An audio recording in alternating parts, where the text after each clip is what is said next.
This is the Meggan Sundwall case. She is accused of taking Casey Terry's life by insulin. Casey, at the time of her death, was 38 years old. She was a granddaughter, a sister, a niece, a valued employee, still loved ex-wife, and a friend. She had had some loss in her early life, or actually in her life leading up to her death. She had lost her mother when she was only about 4 years old to an extended illness. The aunt that she had that stepped in a mother role also died from an extended illness. She had a cousin she was close to that died, and her father died when she was only 24 years old. So she had a lot of loss. She herself had been born with only one kidney. That wasn't a huge deal, but it did present some health issues to her as time went on. At the time of her death, she also did have some valid medical concerns that did give her a lot of pain. One of those being endometriosis, one of them being prematurely and heavily arthritic knees. She had a lot of pain from those conditions and was prescribed medications for those conditions. She had prescribed oxycodone or Percocet. She had prescribed Xanax because she also suffered from anxiety pretty heavily. Her doctor, Dr. Masteller, who you'll hear from, had discontinued the Xanax prescription because he didn't want those on board at the same time. Casey still wanted her Xanax and did admittedly go about getting it by probably less than legal means. She also, at the time she died, had a prescription for something called promethazine. It is diagnosed largely for nausea, but kind of makes people sleepy. And you will hear about that from her physicians as well and the function of it. She had also had a port installed in her chest. A port is like a little teeny doorway that leads directly into a vein so that when you have a condition that requires frequent IV occurrences, you don't have to keep finding a new vein to puncture. You just put it directly into the port. And she had that port for IV fluids, for hydration, because that was a side effect of her kidney issues. Another characteristic of Casey that is relevant to this trial and plays heavily into it, and not to speak ill of the dead in any way, but Casey was a liar. She told a series of lies. You will hear about them. One thing I think the evidence would support is that those lies were designed to get and keep people's attention and interest. She didn't know a better way than to feign some type of illness or for some reason to create drama and draw people to her that way.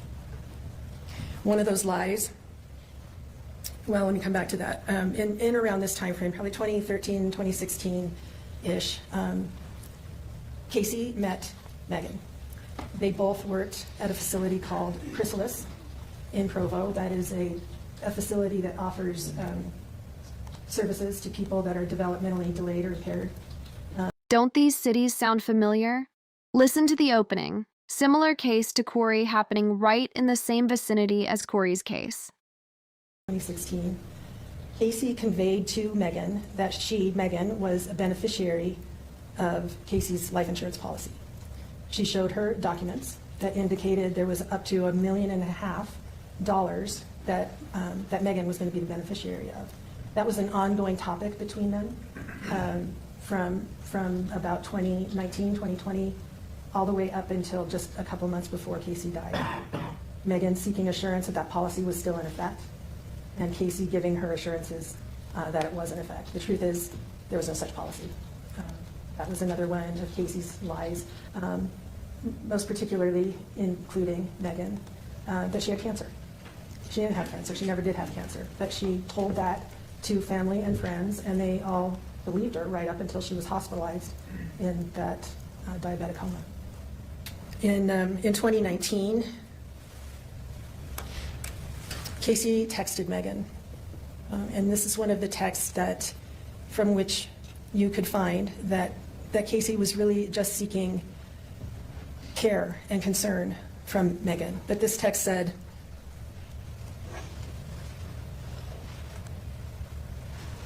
"Tell me that I'm not dying."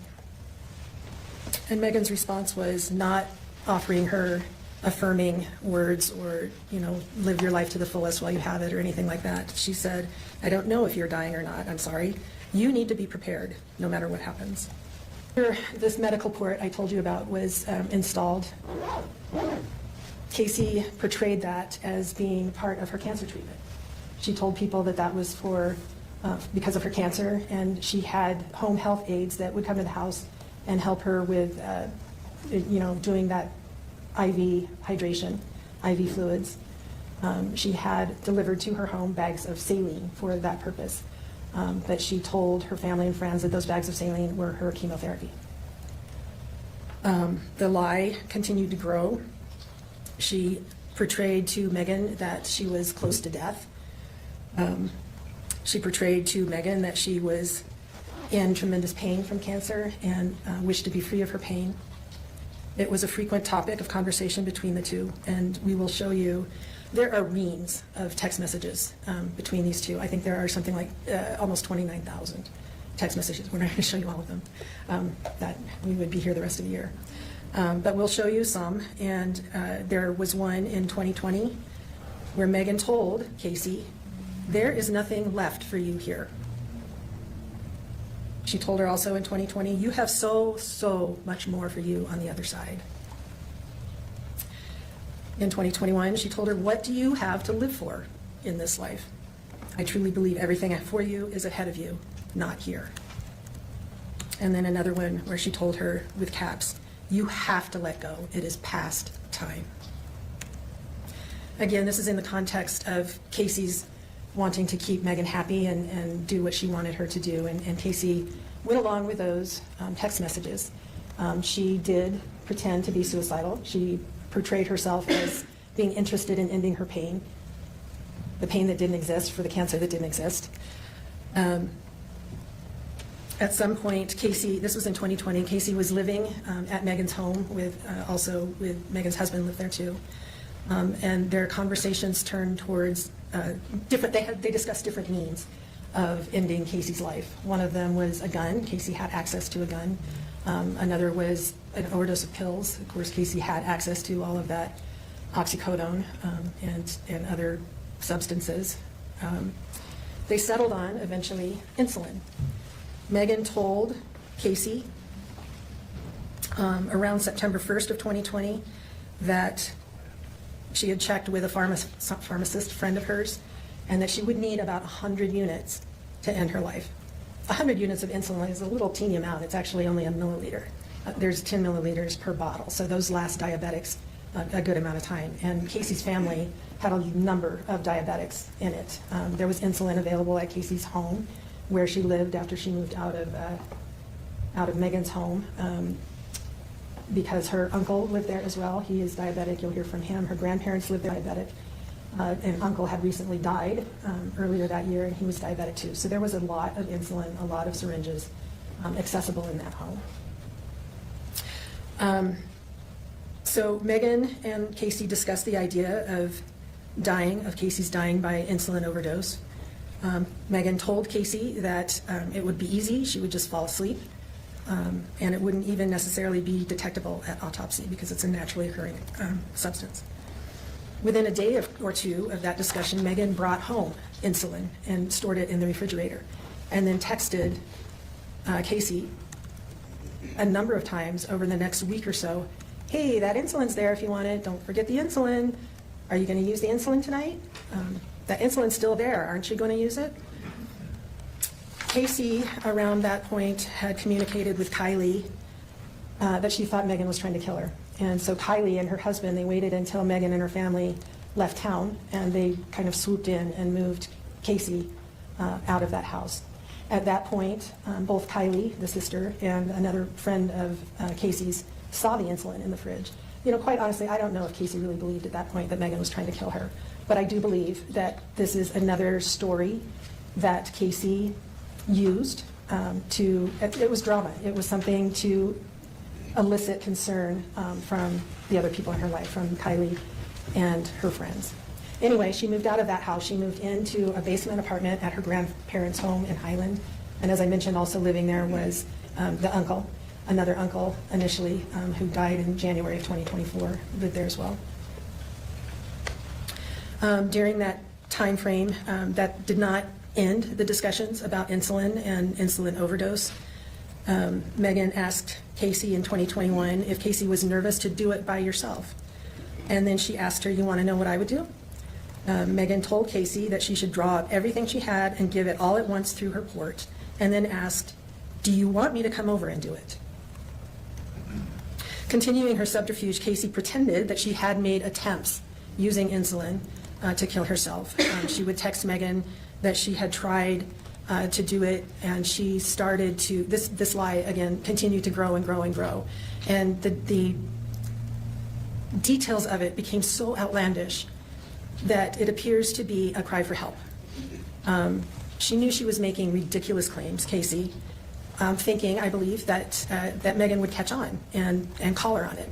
She told, told Meggan that she had used 4 bottles of insulin. That is 400 times the amount that Meggan had told Casey she would need to cause her death. At a later point, Casey told Meggan she had used 9 bottles, 900 times what she would need, and she was still alive and kicking. Meggan didn't call her on it. She continued, the conversations. "Oh, I can't believe that didn't kill you." And it continued to progress.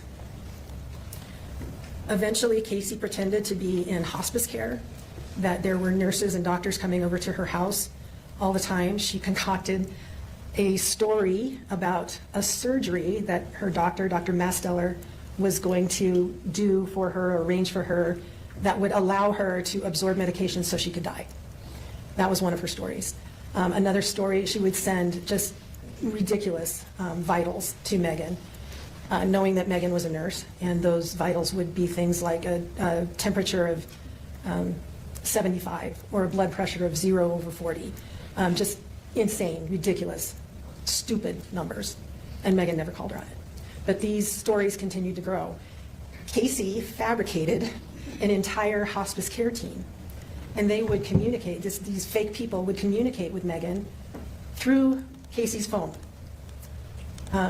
There was a fake nurse called Becky with whom Meggan would communicate on Casey's phone. There was a doctor, Dr. Robinson. She pretended, Casey pretended to have Dr. Masteller coming to her home. There was, like I said, there was a whole team of these people, and they would communicate pretty regularly with Meggan, telling her, "Oh, she's near death, she's almost there." Meggan always expressed excitement about that. "Oh, I hope it's true." Well, that became the plan. It was referred to a number of times after that Meggan would help Casey. In June 2024, Meggan told Casey, "I'll come and help you and give it insulin to you regularly and see if it works."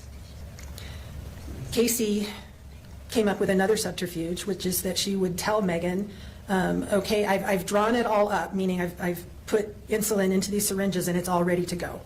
She didn't want Meggan to be there drawing up the insulin. Casey did it, and she Googled August 11th what would happen if I inject myself with saline. So I think you can put 2 and 2 together on those particular texts as far as what the reasonable inferences are there. On August 20th, 2024, Meggan asked Casey when she could come and help, and offering today, tomorrow, Monday even. August 10th was a Saturday, 10th, 11th, Sunday, 12th, Monday. They initially agreed that Meggan could come and help on August 11th. Again, Casey told her that she had drawn up the necessary syringes. But then, as Casey regularly did, she postponed. She found excuses and put off Meggan. And so they agreed to Monday, August 12th. On Monday morning, August 12th, Casey saw her uncle, Mark Farnsworth. You'll hear from him. And they had a good conversation. There was nothing unusual about it. Didn't raise anything concerning in Mark's eyes. He just had a nice, regular conversation with Casey and then went about his day. He worked from home, from the upstairs part of the home. Casey, like I said, lived in the basement apartment there. Mark noticed Meggan arrive. That was at about 9:54 a.m. And then, again, didn't pay much attention. He figured one of Casey's friends was there and they were going to do something, and he went on about his day. When Meggan got there, or as she was approaching, she texted Casey, "Do you want to take some promethazine when I get there so that you are asleep when this is happening?" Somewhere around 9 p.m., Mark, so almost 11 hours later, Mark got concerned because he hadn't heard any sounds or signs of Casey that entire day, and the vehicle, Meggan's vehicle, was still there. Casey's grandfather had actually been trying to call Casey and wasn't getting an answer, so Mark went to check on her in the basement. When he went into Casey's room, he saw her lying on her bed, struggling to breathe, unconscious or at that point in a coma, and Meggan sitting there watching her. Meggan's parents were also there. They had arrived about an hour earlier. Meggan had called them to come and give her a blessing of release, make her die faster. None of them called 911. Meggan claimed she didn't know what was happening. She was well aware of what was happening. They found a glucose monitor in Casey's room that showed that her blood sugar had been tested 19 times over 10 hours. That began at 9:18 a.m. That was probably, most likely, because Meggan wasn't there yet, Casey testing her own blood sugar to see what was normal for her. And it was normal. It was at about 87. That's a regular, perfectly good blood sugar level for a non-diabetic. Her blood sugar was tested 8 times as it dropped from 87 when she tested it to 64 by 1:19 p.m. Less than half an hour later, at 1:43, the monitor showed a level of 43. Casey would very likely have been unconscious at that point. Your body requires blood or sugar in the blood to function. It's the food for everything that your body does, and she didn't have enough, and her body was shutting down. After Casey was unconscious, her blood was tested 10 more times, and the only person that could have done that was the only other person in the room that was conscious, and that is Meggan Sundwall. For at least 7 solid hours, Meggan was there watching Casey descend from confusion to unconsciousness to a coma, repeatedly checking her blood sugar to make sure it continued to drop. It did. Meggan did exactly what she had promised Casey she would do, which was when she said, "I'll come and help you and give it to you regularly and see if it works." Well, it worked. By the time Casey got to the hospital, her blood glucose level was 14. She was in a coma from which she never emerged, and she was removed from life support on August 15th. Was life insurance enough? Well, $1.5 or $1 million is a pretty hefty incentive for a lot of people, but Meggan also happened to be in financial distress, and that was another topic of conversation between the two of them. Since the beginning of the year in January 2024, Meggan had lost her job. She had run over something on the road and caused $4,000 worth of damage to her car. The car ended up being totaled. Her husband had doubled his child support requirements from the prior marriage. They owed on taxes. And then the car that they did have kept overheating. So she was stressed financially. She expressed in February of 2024 to Casey, Casey expressed to Meggan, "I wish I could just pass so you could get out of this mess." And Meggan's response was, "If you dying would get me out of this mess and darkness I am in, I would take it." When police got there and realized that Meggan had been there and had left with her parents without waiting for EMS to arrive, without telling them what to look for to try to correct for Casey, they instigated an investigation. Meggan was pretty cooperative. She talked to them a number of times. During an interview on August 15th, police asked her for her phone so they could look at the text messages that she had been describing, telling them that Casey was suicidal. Meggan agreed. She didn't hand over the phone right then and there, but she did bring it to them on August 19th. When police went through that phone and compared Casey's phone text messages with the text messages on Meggan's phone, they found that 283 of them had been deleted from Meggan's phone.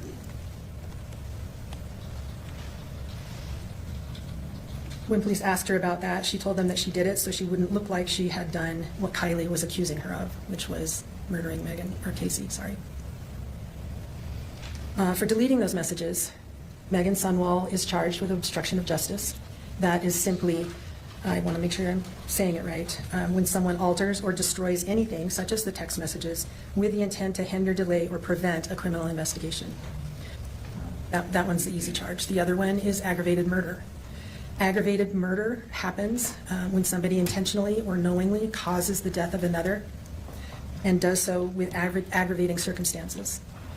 The aggravating circumstances that are alleged in this case are that she did it for pecuniary or financial gain, or that she did it by means, again, I want to make sure I give you the right language, causing death by means of a substance administered in a lethal amount. Do the charges sound familiar? I wonder why Corey wasn't charged with deleting all her texts that hindered the investigation. Could it be that so much time had passed?